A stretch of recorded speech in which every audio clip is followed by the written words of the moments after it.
Hi friends! ఇవాళ మనం రాగి జావ ఎలా చేసుకుంటారో సింపుల్‌గా నేర్చుకుందాం.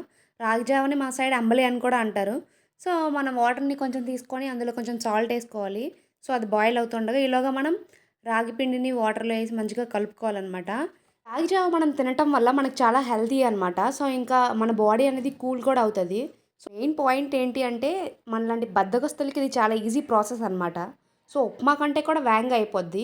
అప్పట్లో ఇలాంటి ఫుడ్స్ తినటం వల్లే పైల్వాన్‌లా ఉండేవాళ్ళు ఒక్కొక్కళ్ళు. అదిదా మ్యాటర్ అనమాట.